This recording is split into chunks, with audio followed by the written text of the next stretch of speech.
The fog hung over Willow Creek like a shroud, softening the edges of the autumn hills until they blurred into a dreamlike haze. Samuel Harper sat at his kitchen table, his chipped ceramic mug steaming with black coffee, the bitter scent grounding him in the early morning quiet. At 48, his graying temples and calloused hands bore the weight of 2 decades as a homicide detective in Chicago, where the city's pulse had been a relentless drumbeat of crime. 3 years ago, he traded that chaos for the silence of this small town, nestled between rolling hills and a dense pine forest that seemed to guard its secrets. He thought he'd left the shadows behind, but the shrill ring of his phone at 7:15 a.m. shattered that illusion. "Sam, it's Howard," came the gruff voice of Chief Daniel Howard, head of Willow Creek's modest police force. "We're in deep. Mayor Evelyn Grant's dead. Found her in her study, gunshot to the chest. Can you come?" Samuel's pulse quickened, the old instinct stirring like a beast waking from slumber. He set the mug down, the coffee untouched. "Give me 10 minutes, he said, grabbing his worn leather jacket and stepping into the October chill. The air was sharp, carrying the scent of damp earth and pine, and the fog clung to his skin as he climbed into his pickup truck. The mayor's mansion stood on a bluff overlooking the town, its white columns stark against the gray sky. Yellow police tape fluttered in the breeze, a jarring contrast to the manicured lawn and rose bushes. Samuel ducked under the tape, his boots crunching on the gravel drive. Chief Howard met him at the door, his stocky frame filling the entrance. His face, usually ruddy from years of outdoor work, was pale, lines etched deeper around his eyes. "Didn't want to drag you into this, Sam," he said, his voice low. "But it's a mess. No break-in, no struggle. Just her." Inside, the mansion was a study in elegance. Marble floors gleamed under crystal chandeliers, and oil paintings of pastoral scenes adorned the walls. Howard led Samuel down a hallway lined with family photos. Evelyn Grant, her husband Richard, and their daughter Eleanor, though the girl's face was absent from recent frames. The study door was ajar, and Samuel felt a chill as he stepped inside. The room was a snapshot of order, frozen in time. Bookshelves lined with leather-bound volumes flanked a mahogany desk, its surface polished to a mirror-like sheen. A brass lamp cast a warm glow, illuminating Evelyn Grant's body slumped forward, her chestnut hair fanned across the desk. A dark stain spread beneath her, soaking into the green blotter. A single bullet hole pierced her blouse, just below her heart, the fabric singed but clean of powder burns. Samuel's eyes swept the room, cataloging details with the precision of habit. No shell casing on the hardwood floor, no fingerprints on the half-empty whiskey glass beside her except hers, according to the initial sweep. No signs of a struggle, papers neatly stacked, a fountain pen resting in its holder, a leather-bound planner closed. But something else caught his attention. A faint scent lingered in the air, sharp and floral like jasmine. It didn't match the lavender perfume Evelyn was known for, a detail that prickled his instincts. He leaned closer to the body, noting the angle of the wound, close range, but the lack of powder burns suggested a suppressor or a skilled hand. The killer had been careful, deliberate. "Time of death?" Samuel asked, crouching to study the body. His knees creaked, a reminder of years spent chasing leads through alleys and stairwells. "Coroner's saying between 11 p.m. and 1 a.m., Howard replied, rubbing the back of his neck. "Her husband, Richard, says he was out of town. Business trip in Portland, 2 hours away." Samuel stood, his mind already spinning. Clean shot. Someone knew what they were doing. He crossed to the window, noting the view of the fog-shrouded hills. The curtains were drawn, but a slight gap revealed the garden below. Who had access to the house? Richard, obviously.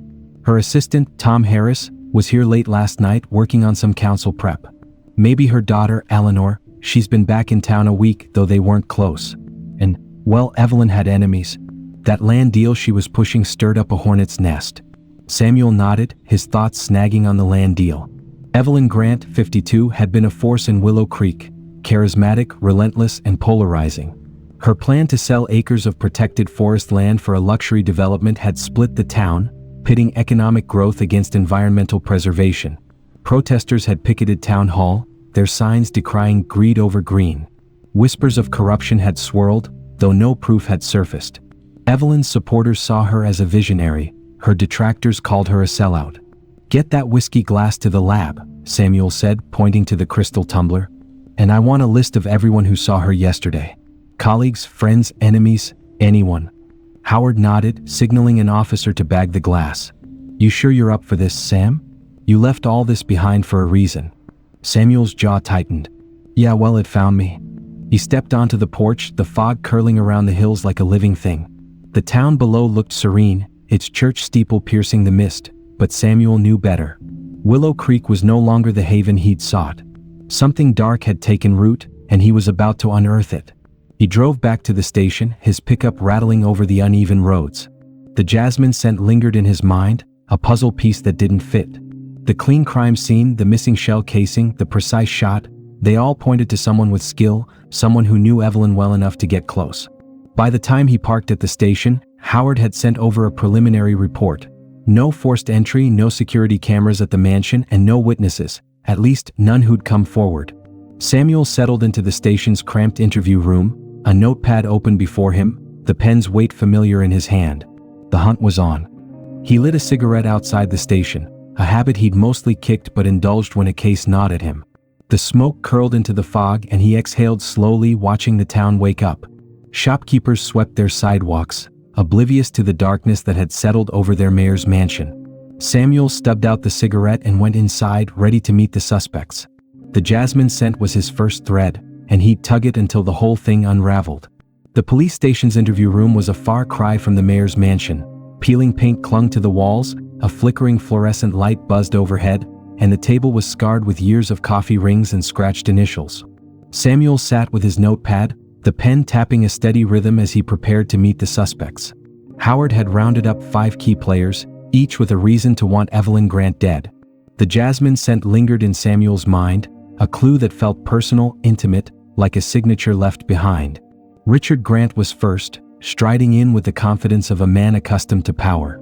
Mid-50s, with silver hair swept back and a tailored suit that screamed old money, he carried himself like someone who'd never been questioned before.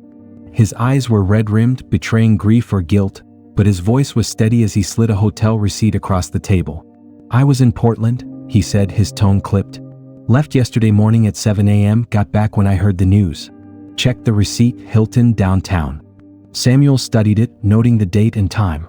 Check-in at 6 p.m., check-out at 10 a.m. today.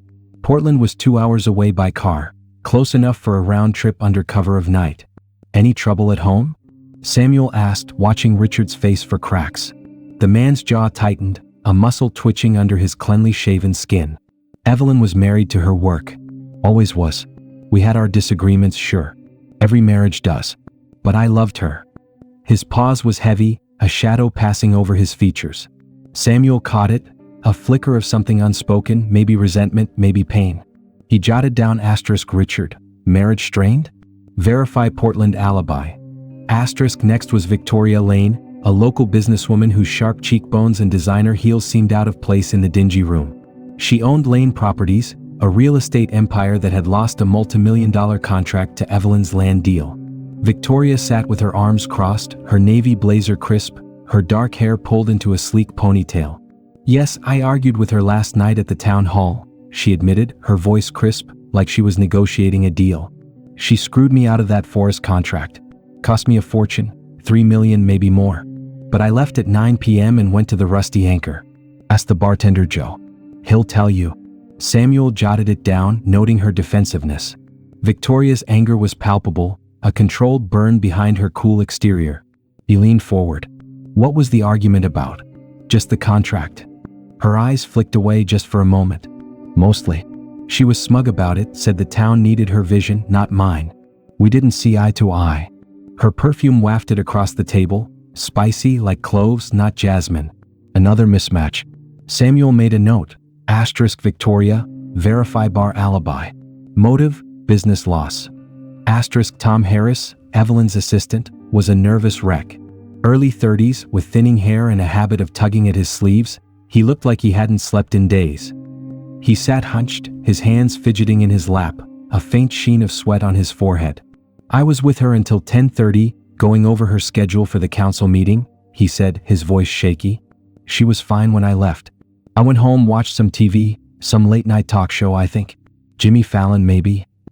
His eyes darted to the door as if expecting it to burst open. Samuel leaned back, studying him. You were the last to see her alive, Tom. Notice anything unusual? Anyone around the house? Tom shook his head too quickly. No, nothing. She was just stressed about the deal. kept checking her phone. His fingers twisted a loose thread on his sleeve, unraveling it further. Samuel noted the nervous tick, the vague alibi. Asterisk Tom, last with Evelyn. Verify TV alibi. Hiding something. Asterisk Eleanor Grant, Evelyn's estranged daughter, was a surprise. Early 30s, with her mother's sharp green eyes but a guarded demeanor, she'd returned to Willow Creek after a decade away. Her dark hair was pulled into a tight bun, and her hands were clasped in her lap, knuckles white. "I came back to settle things," she said, her voice clipped, like she was reciting a prepared line. "We hadn't spoken in years. I saw her yesterday morning at the house. It wasn't exactly a warm reunion. Her alibi was vague, a walk in the forest, alone with no one to confirm it." Samuel pressed her, his tone gentle but firm. "Why now, Eleanor? After all this time?" Her eyes flicked away, fixing on the wall. "I heard about the land deal. Thought it was time to face her, maybe get answers." Her bitterness was raw, a wound that hadn't healed. Samuel wrote, asterisk Eleanor, estranged, resentful. Forest alibi weak. Motive, personal grudge. Asterisk finally, Marcus Blackwood, a newcomer to town, intrigued Samuel. Mid-40s, with a fedora tipped low and a sly grin, he claimed to be a writer working on a novel. He leaned back in his chair, hands behind his head, exuding a practiced charm. "I was at my rental all night," he said, his voice smooth as whiskey. "Just me and my typewriter hammering away. Working on a thriller, ironically." His answers were too polished, like rehearsed lines, and his cologne was musky, not floral. Samuel didn't trust a word. Asterisk Marcus, too smooth. Verify rental alibi. Outsider. Why here? Asterisk each suspect had a gap in their story, a shadow that didn't align. Richard's marriage was fraying, Victoria's business was bleeding, Tom was hiding something, Eleanor was driven by resentment, and Marcus was too polished to be genuine. The jasmine scent, the clean crime scene, the missing shell casing. They pointed to someone careful, someone who knew Evelyn well enough to get close without raising her guard. After the interviews, Samuel stepped outside the station, lighting a cigarette. The fog was thinning, revealing the town's quaint streets, but the air felt heavy with secrets. He exhaled, watching the smoke curl into the mist. The whiskey glass was his best lead, and he hoped the lab would turn up something concrete. The jasmine scent was a puzzle piece that didn't fit, a thread he'd tug until the whole thing unraveled. He stubbed out the cigarette and went back inside, ready to dig deeper.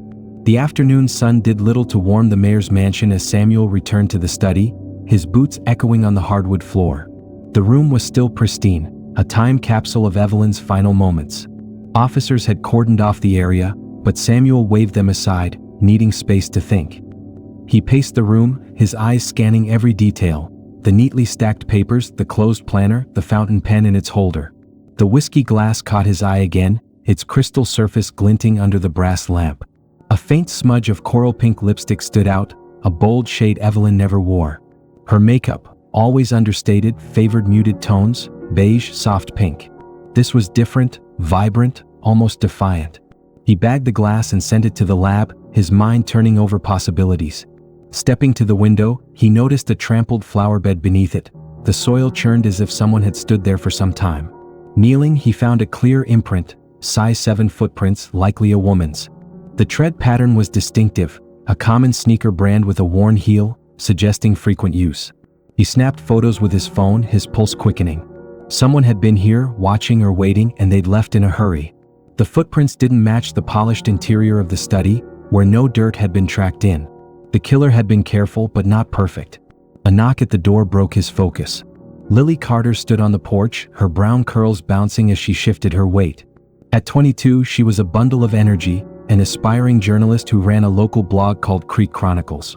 Her green scarf fluttered in the breeze, and her eyes were bright with excitement. "I heard you're on the case," she said, her voice eager. "I can help, Sam. I know this town, every rumor, every grudge.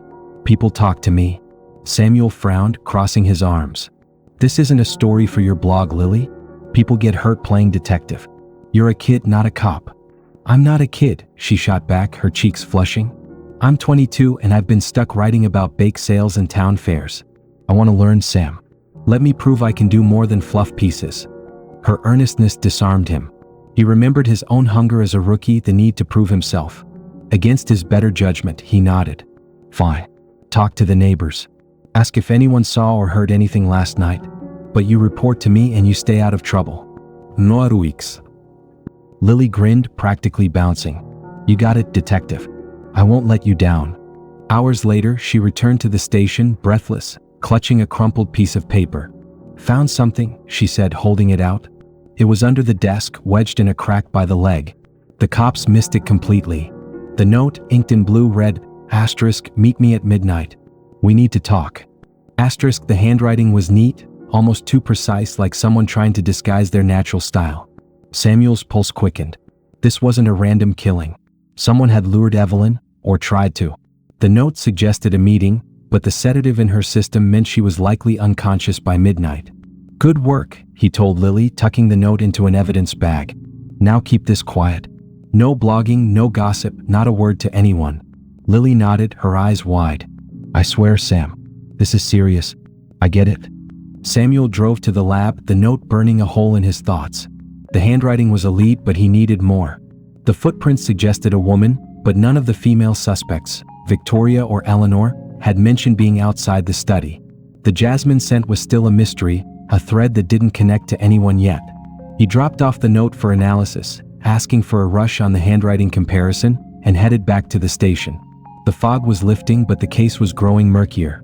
He needed to crack the alibis, and he needed to do it fast.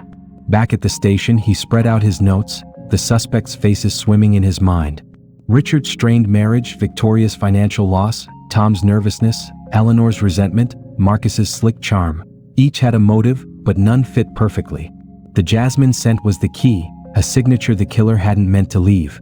Samuel leaned back in his chair, the fluorescent light buzzing overhead. He'd find the truth, even if it meant tearing Willow Creek apart. Samuel found Tom Harris at his apartment, a cluttered space above a hardware store that smelled of stale coffee and mildew. The young man opened the door, his eyes bloodshot, his thinning hair disheveled. He froze when Samuel held up the note in its evidence bag. Recognize this? Tom's face drained of color, his hands trembling as he stepped back. I wrote it, he stammered, his voice barely above a whisper. I wanted to talk to her about a promotion. She kept putting me off, saying I wasn't ready, that I needed more time. I asked her to meet me at the gazebo at midnight, but she never showed. I waited until 12:15, then went home. The gazebo was a 10-minute walk from the mansion, a wooden structure in the town square often used for weddings and festivals.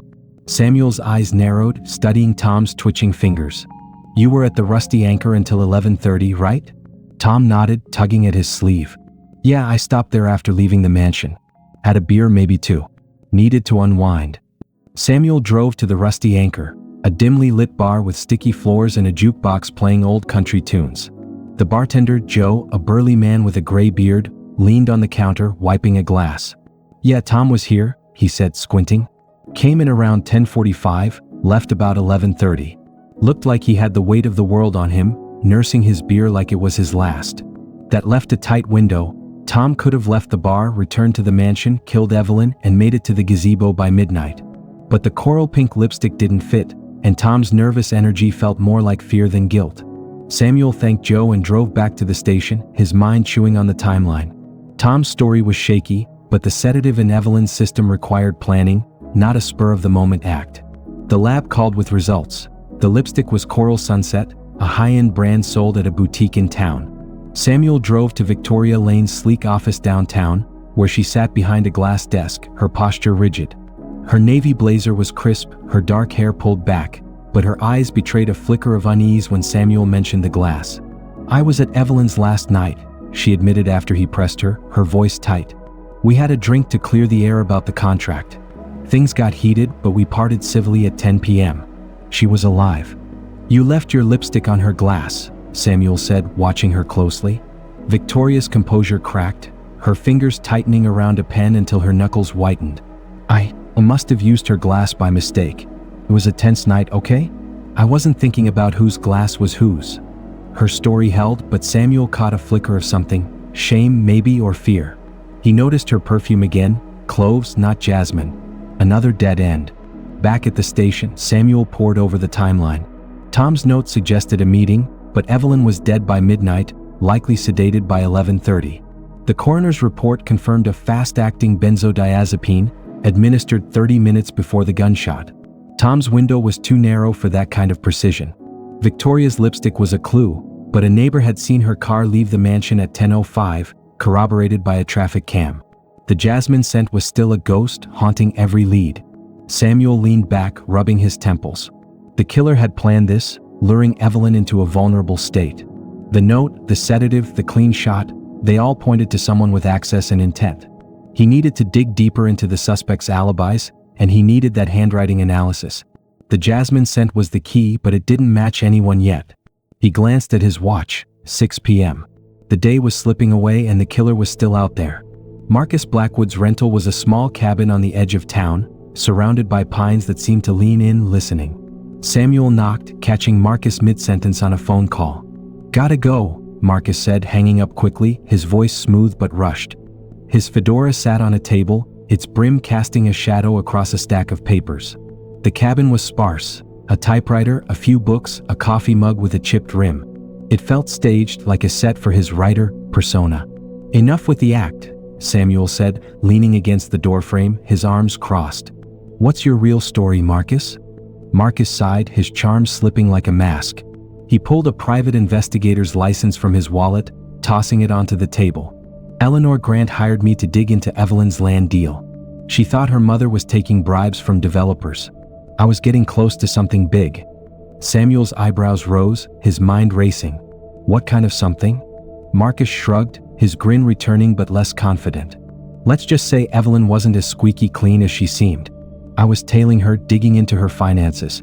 Found some offshore accounts, transfers to a shell company. I needed more proof, but I was close." Samuel pocketed the license number to verify later. "You were at the mansion that night, weren't you?" Marcus's grin faltered. "No, I was here writing. Like I said, just me and my typewriter." His cologne was musky, not floral, another mismatch with the jasmine scent. Samuel called Eleanor, who agreed to meet at the Rusty Spoon, a cozy diner downtown with checkered tablecloths and the smell of fried bacon. Eleanor slid into the booth, her green eyes cold as she stirred her coffee. "I hired Marcus to find proof she was corrupt," she said, her voice low. "She shut me out years ago, chose this town over me. I thought exposing her would balance things. I didn't want her dead." Her words rang hollow, her bitterness a living thing. Samuel noted Marcus's fedora matched a neighbor's description of a man near the mansion the night of the murder. But the size 7 footprints didn't fit. Marcus wore size 10, his boots scuffed but too large. Still, his smooth answers and hidden agenda made him a wild card. Samuel drove to the forest where Eleanor claimed to have walked. The trail was muddy from recent rain, but he found no footprints matching hers, size 8 according to her closet. Her alibi was flimsy, and her resentment was motive enough. Marcus's PI work added another layer: blackmail perhaps, or a deal gone wrong. The jasmine scent, though, was still a ghost, haunting every lead. Back at the station, Samuel ran Marcus's license through the system. It was legit, issued in Seattle, but a quick call to a contact revealed Marcus had a history of shady jobs, corporate espionage, mostly not murder. Still, his presence in Willow Creek felt too convenient. Samuel leaned back, staring at his notes. The killer was close, but the pieces weren't fitting yet. Lily Carter called Samuel that evening, her voice buzzing with excitement over the phone. "I've been digging," she said, barely pausing for breath. "People are talking, Sam. Evelyn and Victoria had an affair. It ended a few weeks ago, but Richard found out. He's been sleeping in the guest room ever since." Samuel's jaw tightened, his grip on the phone tightening. An affair changed the game, adding layers of motive: jealousy, betrayal, revenge. He drove to the mansion, where Richard was sorting through Evelyn's papers in the living room. The man looked haggard, his tie loosened, a glass of bourbon in his hand. The room was cluttered with boxes, Evelyn's life reduced to files and mementos. "You knew about her and Victoria," Samuel said, standing in the doorway, his voice steady. Richard's shoulders sagged, his eyes fixed on the floor. "Yeah, I knew," he admitted, his voice cracking. "She told me a month ago, said it was over. Gutted me, Sam.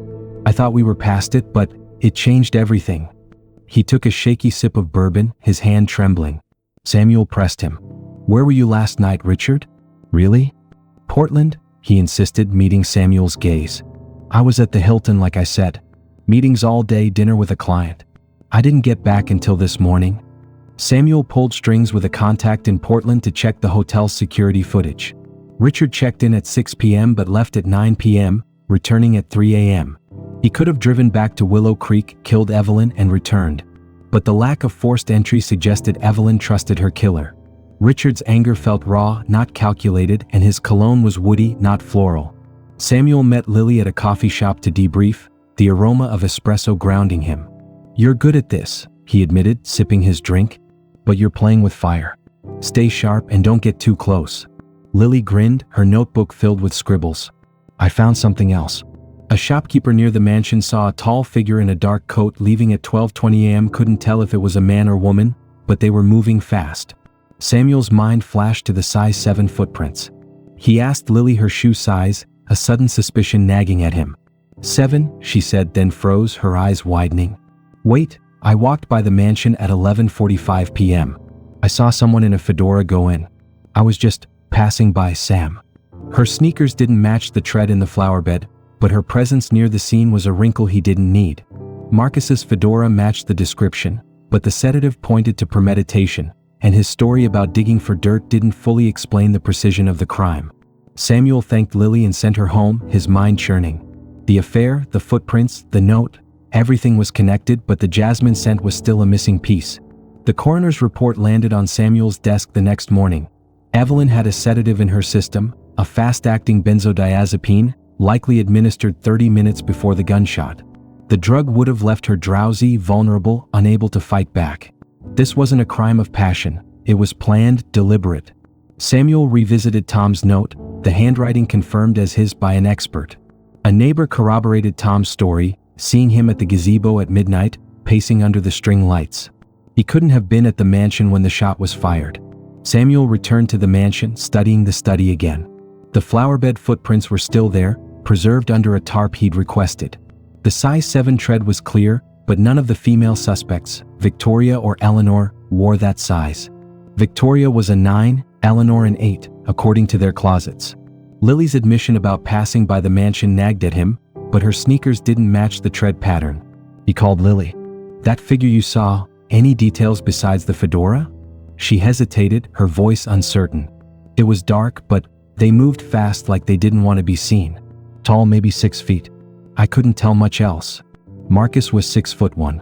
Samuel drove to his cabin, but Marcus was gone, his typewriter still warm to the touch. A quick search turned up a burner phone hidden in a drawer, with text to an unknown number. Asterisk, she's not budging. Need to push harder. Asterisk, the last message was sent at 10 p.m. the night of the murder. Samuel bagged the phone, his gut twisting. Marcus was playing a deeper game, but the jasmine scent didn't fit his musky cologne.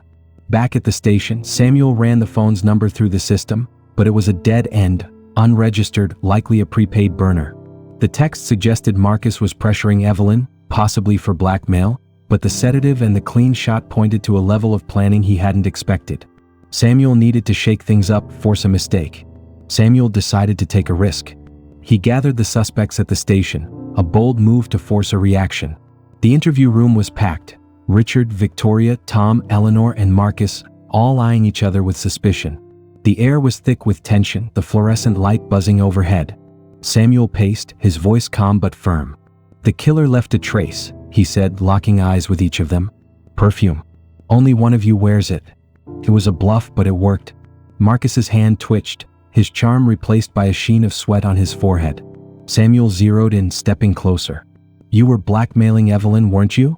You had dirt on her affair on the land deal. She refused to pay, so you sedated her, shot her, and cleaned up." Marcus bolted, pulling a gun from his coat. Samuel, anticipating trouble, tackled him to the floor, the gun skidding across the room.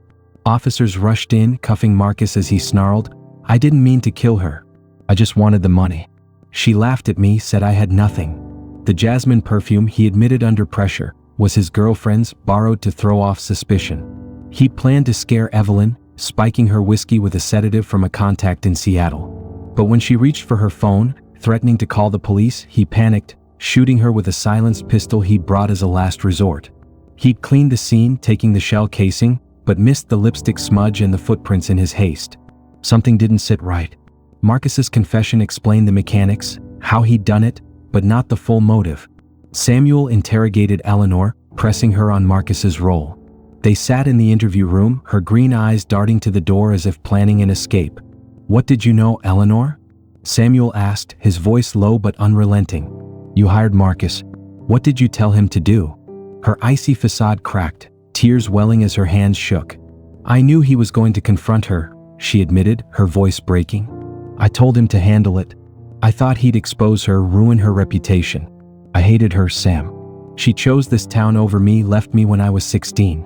I wanted her to feel what I felt. But I didn't mean for her to die." Eleanor had fueled Marcus's plan, knowing it could turn deadly. Her resentment and Marcus's greed had collided, creating a perfect storm.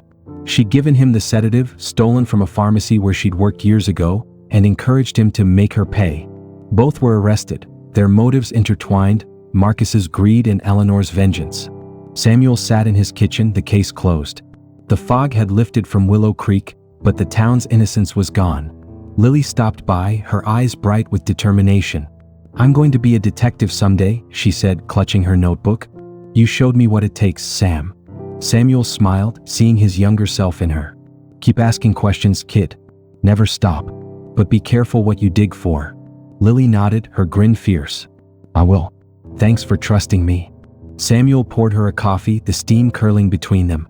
The case had left scars, but it had also reminded him why he'd become a detective, to find truth in the chaos. He glanced out the window where the hills stood silent, their secrets buried once more. The hills of Willow Creek shimmered under a clear sky, the fog a distant memory. Samuel walked the forest trail, his boots crunching on pine needles, the air crisp with the promise of winter. The town was healing, or trying to. Evelyn's land deal had been scrapped, the forest preserved for now. But Samuel knew the echoes of this case would linger, a reminder that even in quiet towns, darkness waited. He stopped at the gazebo where Tom had waited that night, unaware of the tragedy unfolding. The string lights were gone, the structure empty. Samuel lit a cigarette, the smoke curling into the air. He'd solved the case, but the cost was heavy: Eleanor's betrayal, Marcus's greed, a town's trust shattered. As he walked back to his truck, his phone buzzed. A text from Lily, asterisk, "Got a lead on a new story. Think it's big. Meet me tomorrow?" Asterisk. Samuel chuckled, shaking his head. The kid was relentless. Maybe that was a good thing. He typed back, asterisk, "Tomorrow 8 a.m. coffee's on me." Asterisk. The hills watched in silence as he drove away, their secrets safe for now. But Samuel Harper knew better than to trust the quiet.